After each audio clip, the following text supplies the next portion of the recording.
이끌었던 전학수 회장님이야 여러 임원들과 70만 회원들의 기도를 들어주셔서 97주년 전국대회가 개최되었습니다.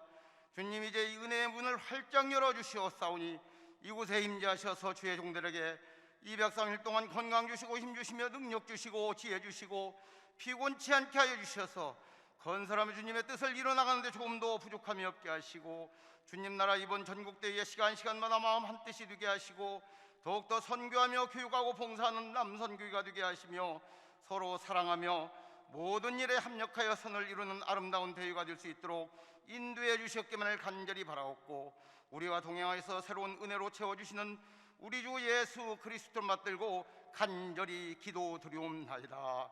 아멘. 하나님 말씀 읽겠습니다. 욥기 23장 10절 말씀입니다. 그러나 내가 가는 길을 그가 아시나니 그가 나를 단련하신 후에는 내가 순금같이 되어 나오리라. 아멘. 나의 가는 길을 란 제목을 가지고 말씀을 해주신 분은 기독공보 전 사장님이시고 현시 채널 사장님이십니다. 천용호 장로님께서 말씀해 주실 때 많은 은혜 받으시길 바랍니다.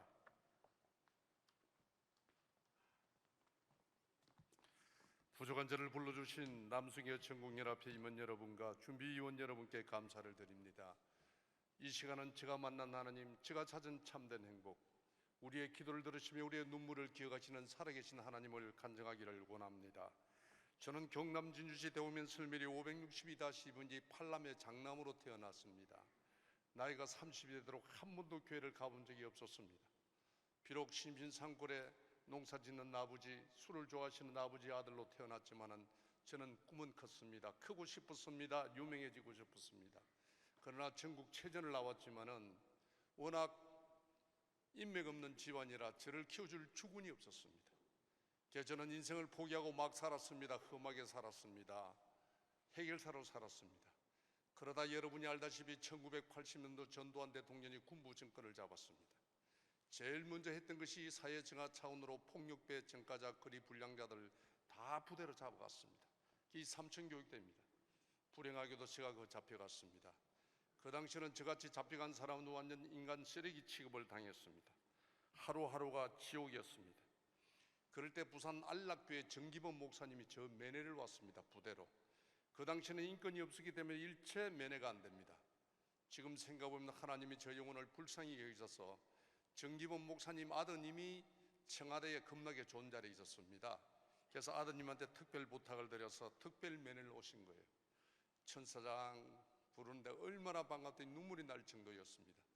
그런데 목사님께서 교회에 나온다고 약속만 하면은 우리 아들한테 연락해서 나오도록 도와주겠다는 거예요.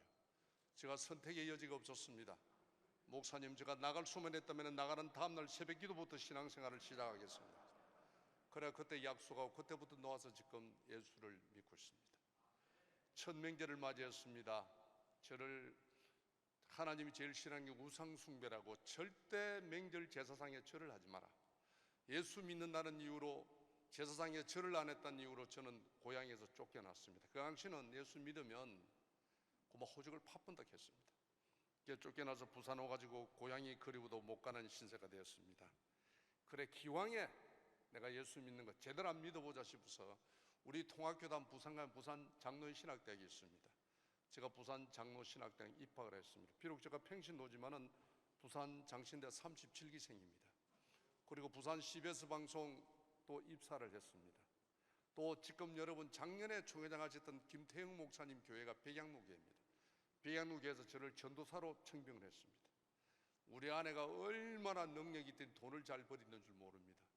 정말 부산시 동래구 안락동 천여옥 하면 부족함이 없는 행복한 가정이었습니다. 저는 우리 가정의 행복이 영원할 줄만 알았습니다. 그런데 우리 가정에 어둠이 찾아오는 거예요. 그래서 하나님은 오늘도 우리들에게 말씀하십니다. 쉬지 말고 기도하라고, 기도에 쉬는 죄를 범하지 말라고. 믿을 수 없는 일이 우리 가정에 일어나는 거예요. 3월 18일인데 집에 가니까 우리 아내가 사라졌습니다. 우리 아내가 가출을 낸 거예요. 정말 여러분, 우리 아내가 없다고 하는 말이 아니고 우리 아내는 얼굴이 이쁘기나 몸매가 잘 빠진 사람이 아닙니다. 정말 보면은 생긴 게 거시기 합니다. 그런데 한마디 말도 없이 사라졌습니다. 믿을 수가 없었습니다.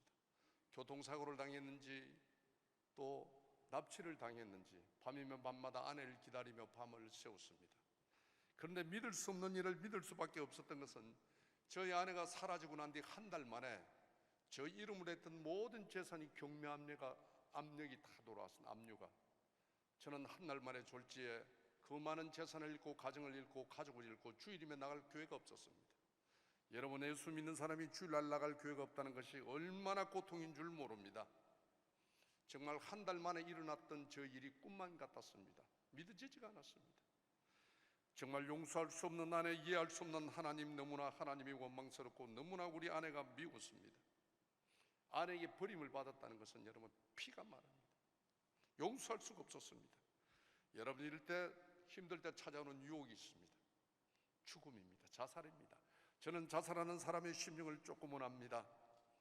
소망이 없습니다. 빛이 없습니다. 나를 찾는 이가 없습니다. 내 말을 믿어주는 이가 없습니다. 그래서 기가 차서 죽는 거예요. 저도 죽자, 이 고통을 이기는 것은 죽음밖에 없다고 생각이 들었습니다. 여러분, 부산에 가면 부산 구수동 아프리카 노원이라고 있습니다. 바위가 많은 산인데 너무너무 기도하기가 좋습니다. 제가 죽기 위하여 그 바위를 올랐습니다. 정말 죽을 자신을 생각하니 망감이 교체했습니다. 어찌다가 내가 이렇게 되었는지. 여러분, 우리 인생은 아침에 잠깐 있다가 사라지는 안개와도 같습니다. 시편은 말하고 있습니다. 우리 인생은 풀과 같으며 그 영화가 들의 꽃과 같다고 말씀하고 있습니다. 저한테 한 달 만에 일어났던 일이 믿어지지가 않았습니다. 저는 하나님께 얼마나 원망했는지 모릅니다. 하나님, 왜 나를 버리십니까? 왜 우리 가정을 버리십니까? 그렇게 안 믿으려고 한 나를 삼층교육까지 하소서 예수 믿게 했으면 하나님의 영광을 위하여, 하나님의 복을 위해서라도 내 가정의 삶에 복을 주셔야지. 어떻게 이럴 수가 있느냐? 정말 하나님은 살아계시느냐고, 정말 하나님은 살아계시느냐고 얼마나 하나님께 부르짖는지 모릅니다. 죽는 것이 고통을 이기는 것이라 생각이 들어 죽기 위하여 바위 끝에 섰습니다. 막상 죽으려고 하니까요, 하나님 앞에 신학생이 자살한다는 생각이 너무나 하나님한테 미안한 생각이 들었습니다. 그러나 내 환경은 죽을 수밖에 없었습니다. 제가 너무너무 하나님한테 미안한 생각에 제가 용서받는 마음으로, 참여하는 마음으로 하나님한테 예배라도 한번 드리고 죽자고 성경을 뺐던 겁니다. 그게 오늘 본문 말씀 욥기 23장 10절 말씀입니다. 나의 가는 길을 오직 그가 아시나니 그가 나를 단련하신 후에는 내가 증검처럼 나오리라. 다시 말하면 우리의 가는 길을 하나님만이 아시나니, 하나님이 우리가 환난과 고난과 위기를 통해 우리를 증검처럼 만드신 후에 하나님의 귀한 복음의 사망자로 쓰시겠다는 말입니다.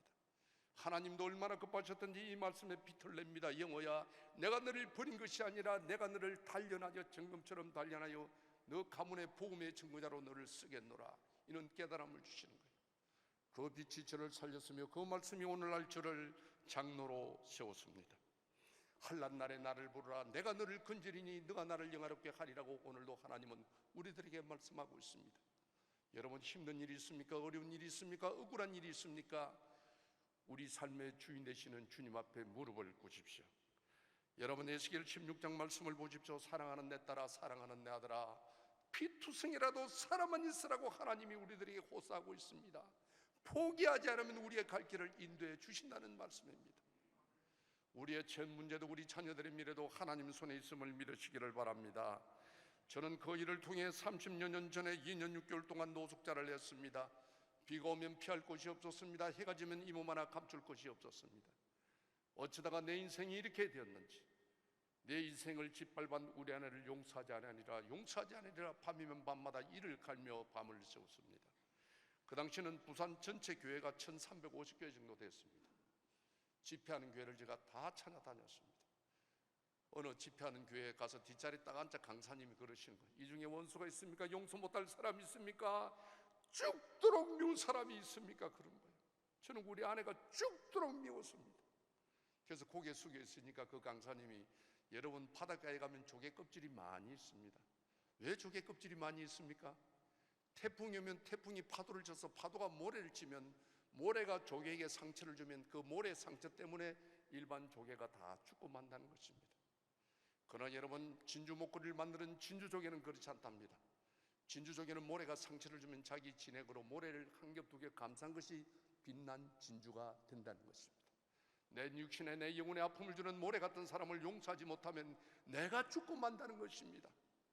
그러나 여러분, 나에게 상처를 주는 모래 같은 사람을 나의 사랑으로 그의 허물을 덮어주는 자는 빛난 진주처럼 빛난 인생을 산다는 것입니다. 그래, 용서해야 된다는 것입니다. 용서가 복음이요 복음이 용서라고 말씀하시는 거예요. 여러분, 복음이 뭡니까? 예수님의 삶이 복음입니다. 예수님의 삶을 보십시오. 사랑과 용서입니다. 그래서 용서의 사랑의 완성은 용서라고 말씀하시는 거예요. 그렇습니다, 여러분. 우리가 사랑한다고 하면서 지난날에 잘못한 아들 용서하지 못한다면 그는 거짓말한 자라고 하나님은 말씀하고 있습니다.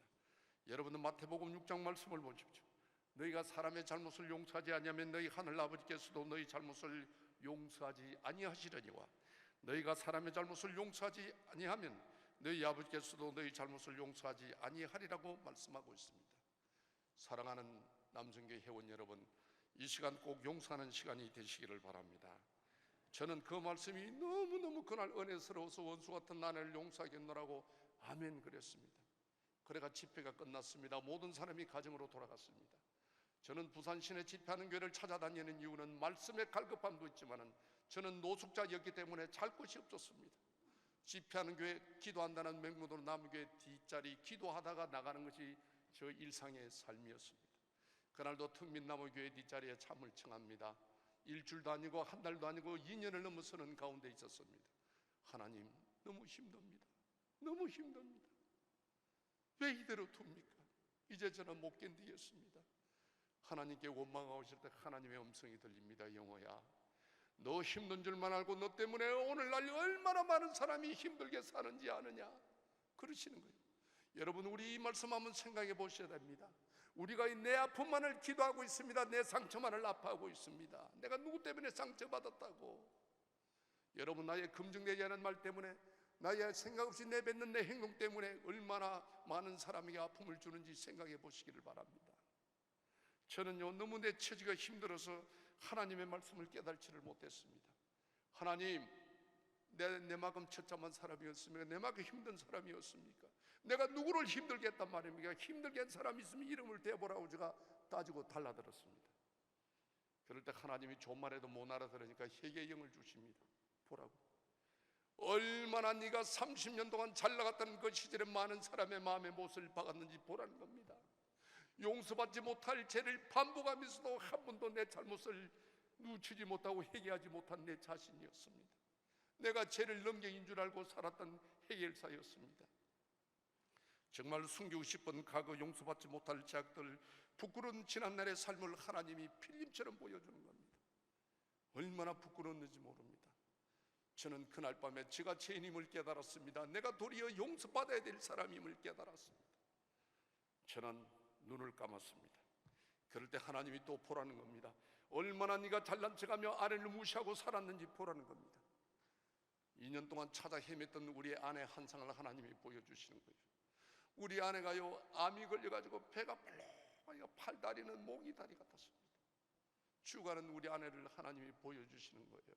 얼마나 불쌍했는지 모릅니다. 그럴 때 우리 아내와 제가 눈이 부딪혔습니다. 마주쳤습니다. 그럴 때 우리 아내가 이런 말을 하는 거예요.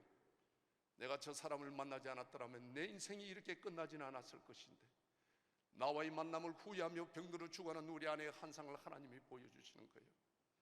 얼마나 우리 아내한테 미안했고 얼마나 제가 우리 아내가 불쌍했는지 모릅니다. 저는 그날 밤에 죽어가는 우리 아내를 보면서 지난날의 완악한 나의 삶을 뒤돌아보게 되었습니다. 23살 어린 막내딸을 강제 납치를 해서 저는 결혼을 했습니다. 깡패한테 딸 줄 수 없다고 결혼 반대했다는 이유로 결혼한 후에 한 번도 아내를 친정에 보내준 적이 없었습니다. 선처 같던 아내와 처갓집을 무시한 지난날, 아내의 실수를 이야기보다는 나의 아픔만을 분노하며 이를 수는 없다고 하나님을 원망하며 아내를 원망하는 믿음 없는 신학생이었습니다. 남들에게는 정의와 의리를 앞세우면서도 내 아내, 내 가족에게는 한 번도 희생하지 못하고 사랑과 신뢰를 주지 못한 못난 남편이었습니다. 지려온 삶이 너무나 부끄럽고 내 곁을 떠난 아내에게 너무나 미안했습니다. 어쩌다가 내 인생이 이렇게까지 되었는지, 모든 것을 다 잃고 난 후에야 가정의 소중함을 깨닫게 되었습니다. 돌이킬 수 없는 지난날 망가진 나의 인생, 저는 그때 주님 앞에 무릎 꿇고 회개하기 시작했습니다. 하나님, 이 어리석은 놈을 용서하소서.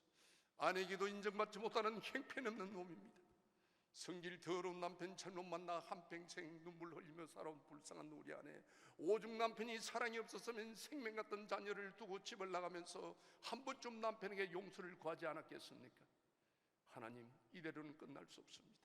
만나야 합니다. 살아서 만나야 합니다. 꼭 만나야 합니다. 하나님, 아내를 힘들게 했던 지난날의 아픔을 보상하고 싶습니다. 좋은 남편으로 살고 싶습니다. 하나님, 가족이 그립습니다. 가정이 그립습니다. 그 옛날처럼 아내와 아이들 한 상에 둘러앉아 따뜻한 밥 한 그릇 먹고 싶습니다. 하나님, 모든 게 내 잘못입니다. 모든 게 내 탓입니다. 저는 지난날 나의 잘못을 회개하며 아내를 만나기 위하여 하나님께 눈물로 호소했습니다. 아내를 소중히 여기지 못하고 미워하며 원망했던 지난날의 삶을 도리어 아내에게 용서받고 싶었습니다. 저는 아내를 만나기 위하여 하나님께 눈물로 호소했습니다. 한 6개월쯤 됐을 때 우리 아내가 2년 6개월 만에 전화가 왔습니다. 아주 연약한 목소리로 아빠, 내가 아빠라고 부를 자격 없는 여자입니다. 그런 아빠, 죽기 전에 제가 아빠한테 용서받고 죽고 싶습니다. 그러는 거예요. 어디 있느냐 했더니 부산 보건병원에 있다고. 그래서 아빠, 내가 오늘 밤을 넘기지 못할 것 같습니다. 아빠, 나를 용서해 주세요. 제가 아내 전화를 받고 부산 보건병원을 갔습니다.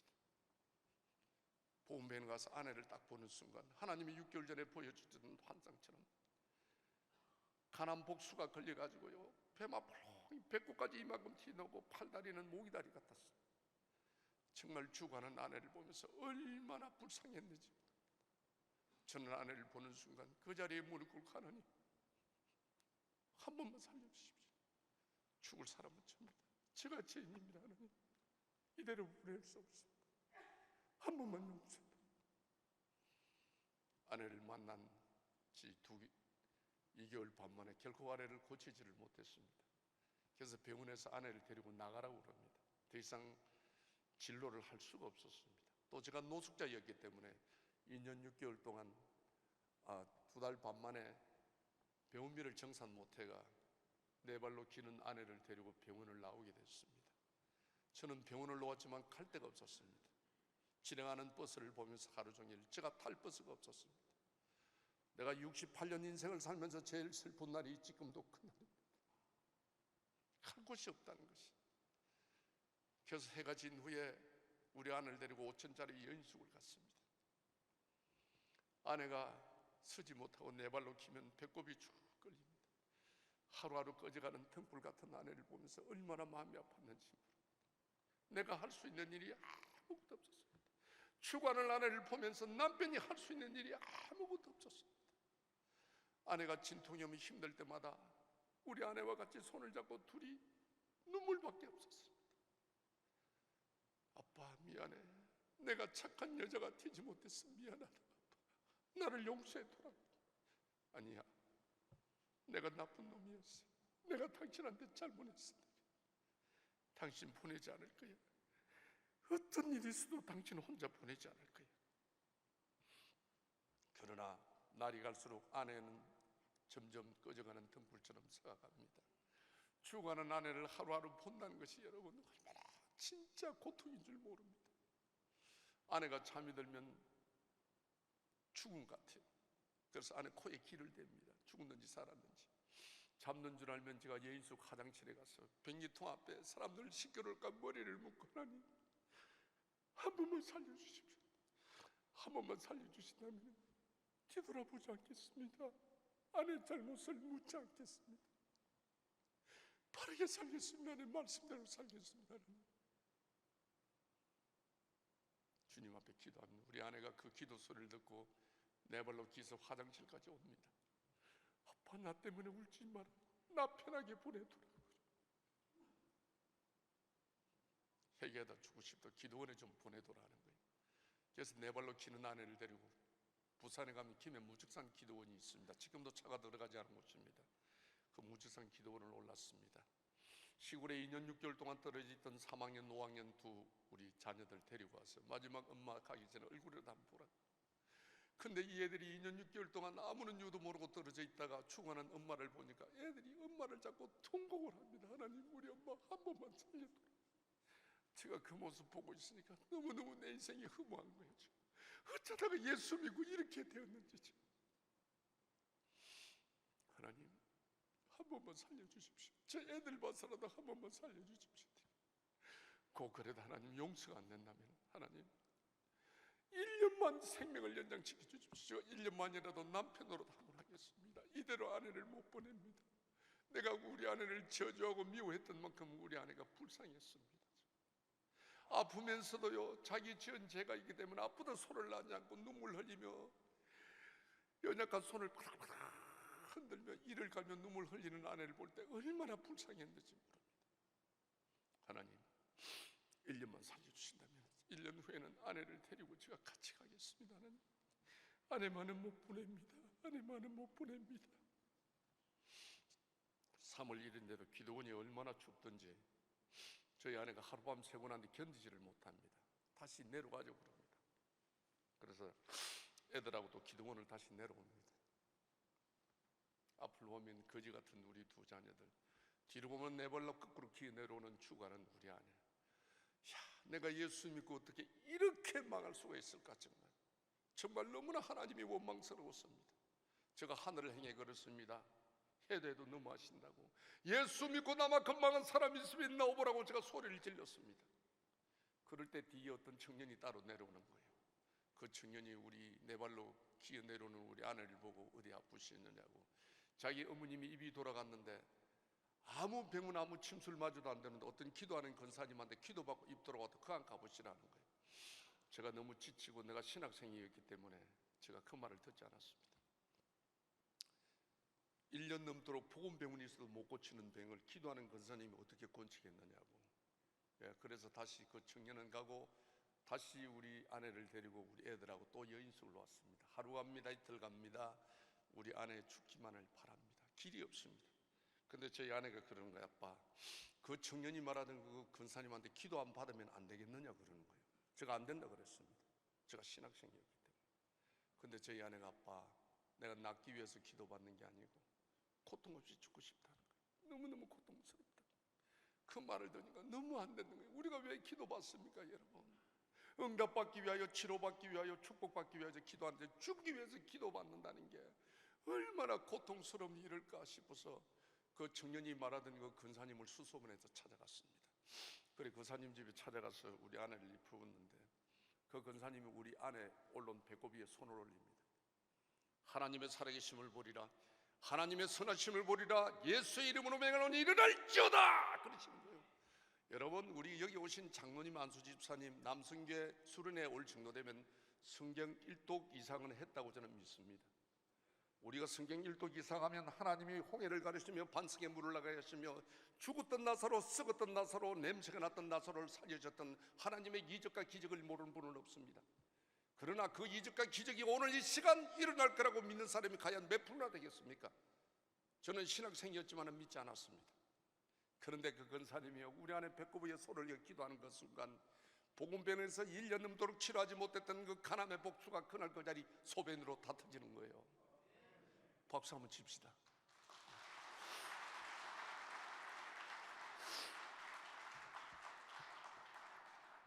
제가 정해진 시간이 있기 때문에 좀 말이 빠릅니다. 제가 10분 전에 맞춰도록 해서 제가 그렇습니다. 그래서 저는 믿을 수 없는 현실 앞에 눈물 콧물 흘리며 하나님께 고백했습니다. 하나님은 살아계십니다. 하나님은 살아계십니다. 갚을 길 없는 하나님의 은혜를 망각한 채 하나님 말씀대로 살지 못한 이 신학생을 용서하소서, 이 죄인을 용서하소서. 얼마나 하나님께 회개했는지 모릅니다. 사랑하는 여러분, 하나님은 살아계십니다. 오늘도 불꽃 같은 눈으로 여러분의 심령을 감찰하고 계십니다. 여태껏 내 생각대로 내 경험대로 남의 것 탐하며 내 자랑하며 살았지만 비참하게 실패한 나의 인생이었습니다. 하나님께 귀하게 선택받았으나 쓰임받지 못하는 부끄러운 인생이었습니다. 하나님 남은 인생 하나님 말씀대로 살겠습니다. 하나님 뜻대로 살겠습니다. 이제는 하나님 자랑하며 살겠습니다. 저는 주님 앞에 결단했습니다. 그리고 우리 가족은 다시 시작했습니다. 부산시 남구 문현동 승원다리 철도부지 무화과집, 부산서 지금도 제일 사글서 집이 싼 데가 그 자리입니다. 가구도 전화도 하나 없는 거지 옷막 같은 집이었습니다. 그러나 2년 6개월 만에 만난 우리 가족은 주밖에는 우리의 복이 없음을 고백하면서 날마다 아침 예배를 드리며 눈물로 하나님께 감사했습니다.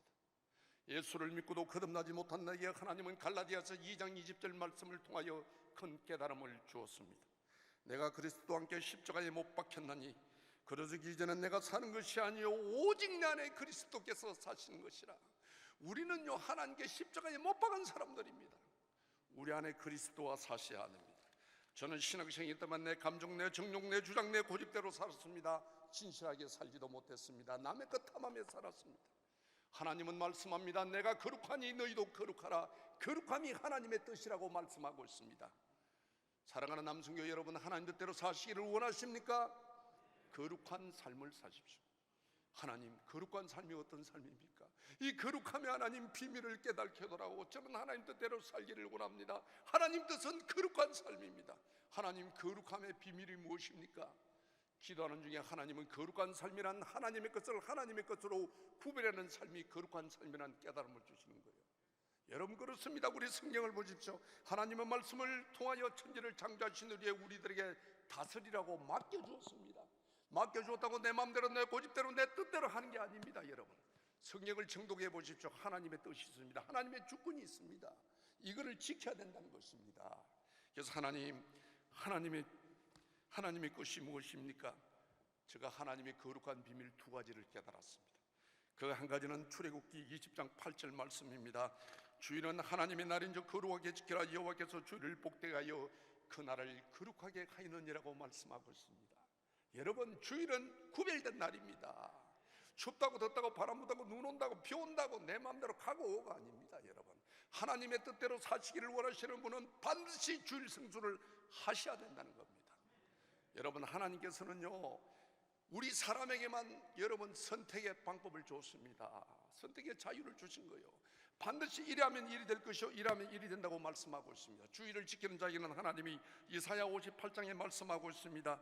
여호와의 성의를 종려한 날이라 너의 길로 행하지 아니하고 오락을 하지 아니하고 사소한 말을 하지 아니하면 내가 여호와 안에서 즐거움을 얻을 것이라. 내가 너를 땅에 높은 곳에 올리고 내 조상 야곱에게 줬던 기업을 너에게 주리라고 말씀하고 있습니다.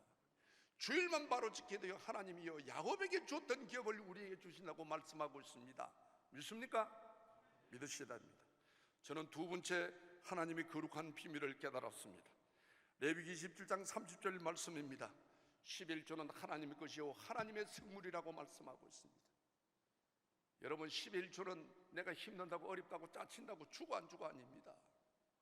11조는 하나님의 거룩한 구별된 물질입니다. 여러분, 하나님 뜻대로 사시기를 원하시는 분은 반드시 10의 1조를 준수하셔야 된다는 것입니다.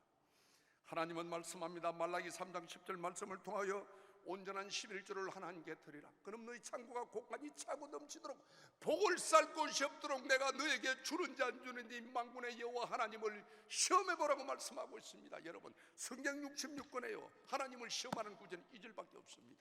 왜 그러겠습니까? 우리들에게 축복의 확신을 주시기 위하여 하나님은 나를 시험해보라고 말씀하고 있습니다. 하나님은 온전한 11조를 나한테 하나님은 복을 쌀 곳이 없이 준다고 말씀하고 있습니다. 여러분이 잘 아는 신명기 28장 말씀을 보십시오. 여호와의 말을 지켜 행하면 내 하나님 여호와께서 너를 세계 모든 민족 위에 뛰어나게 하실 것이라. 하나님의 말씀을 청종하면 이 모든 복이 너희의 말이니 너희가 성읍에서도 복을 받고 들에서도 복을 받고 자녀와 토지와 짐승 새끼와 강조리와 떡반죽이 복을 받고 들어가도 복을 받고 나가도 복을 받을 것이라고 말씀하고 있습니다. 이 많은 복을 받는 비결이 뭐냐? 여호와의 말을 듣고 지키면 행하면 주신다고 말씀하고 있습니다. 저는 이 말씀을 딱 붙잡았습니다. 저는 복 받고 싶었습니다. 저는 힘들었습니다. 하나님의 말씀을 알고 있으면 지식에 지나지 않습니다. 하나님의 말씀을 믿고 순종하면 하나님의 능력으로 나타남을 믿으시기를 바랍니다. 늦게나마 내 자신이 이 말씀의 비밀을 깨닫고 그 말씀에 순종할 때 하나님은 흥그러진 우리 가정을 회복시키기 시작했습니다. 사랑하는 여러분, 어려운 일이 있습니까? 억울한 일이 있습니까? 용서 못할 일이 있습니까? 우리 죽은 대신 주님 앞에 무릎을 꿇읍시다. 죽어가는 우리 하나를 살려주시고 폐같은 우리 가정을 회복시킨 하나님이 나의 하나님이요 여러분의 하나님이요 우리의 하나님입니다. 왜 부족한 저를 여러분 앞에 세웠겠습니까? 여러분 힘내시라고, 포기하지 마시라고, 용서하시라고 부족한 저를 여러분 앞에 세웠습니다. 저렇게 부족한 사람도, 저렇게 포기한 인생도 하나님 말씀 앞에 바로 설 때, 하나님 손에 붙들릴 때 저렇게 쓰시는구나. 여러분 도전하시라고 여러분 앞에 부족한 저를 오늘 이 자리에 세웠습니다. 존경하고 존경하는 남성교 회원 여러분, 성경은 하나님의 말씀입니다. 성경은 약속의 말씀입니다. 저는 30여 년 전에 예수를 믿고 얼마나 하나님을 원망했는지 모릅니다. 지금은 얼마나 행복한지 모릅니다. 그날의 한숨이 변하여 나의 노래가 됐고, 그날의 기도가 변하여 나의 기도가 되었고, 그날의 두름이 변하여 나의 기도가 되었고, 그때 알 수 없던 한란과 고난과 그때의 눈물이 오늘 이 자리를 만들어 주었습니다. 세상 모든 사람들은 행복한 삶을 살기를 원합니다. 어떻게 하면 행복한 삶을 살 수 있을까요? 돈이 많으면, 건강하면, 권력이 있으면, 유명해지면 행복해질까요? 잠깐은 즐길 수 있을 것입니다. 시편 16편 다윗은 고백합니다. 주밖에는 나의 복이 없나이다. 아멘. 그렇습니다. 여러분, 주밖에는 우리의 복이 없습니다. 주님 없는 물질, 주님 없는 건강, 주님 없는 권력, 그것이 내 가정을 나쁘게 했으며 내 가정을 슬프게 만들었습니다. 저는 체험했습니다. 저는 확신합니다. 행복의 첫째 조건은 주님과 동행하는 삶입니다. 믿으시면 아멘. 그렇습니다. 여러분, 주님과 동행하는 삶이 행복의 삶의 첫째 조건입니다. 주님과 동행하는 삶이 행복한 삶이요 성공한 삶이라고 믿습니다. 그럼 어떻게 하면 주님과 동행할 수 있을까요? 사랑하는 시편 15편은 말씀하고 있습니다. 여호와여, 주의 장막에 거하는 자가 누구며 주의 성산에 사는 자가 누굽니까? 다윗이 하나님께 질문을 합니다. 하나님, 주의 장막에 함께 머무는 자가 누구며 주의 성산에 주야로 사는 자가 누구냐고 묻고 있습니다. 그럴 때 말씀합니다. 정직하게 행하며 공의를 실천하며 그 마음의 진실을 말하며 그의 혀로 남을 허물하지 아니하고 그의 이웃을 비방하지 아니하며 그 이웃에게 악을 행하지 아니하는 자라고 말씀하고 있습니다. 그 마음에 서운한 것은 해로울지라도 손해가 갈지라도 지키는 자라고 말씀하고 있습니다. 이는 사람을 하나님이 동행하신다는 것입니다. 여러분, 하나님하고 동행하시기를 원하시는 분들은 꼭 이 말씀대로 사시기를 바랍니다. 사랑하고 존경하는 여러분, 주님과 동행하여 행복한 삶을 살아가시기를 바랍니다.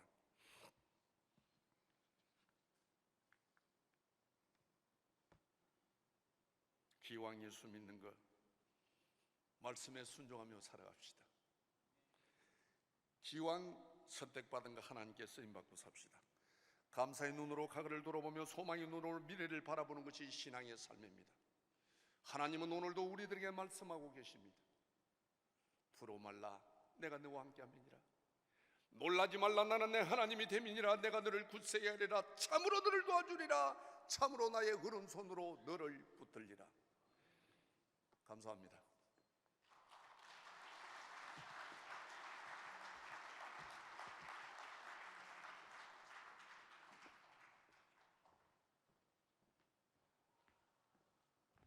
귀한 간증의 말씀을 주신 우리 시채널 천영호 사장님께 뜨거운 박수 부탁하겠습니다.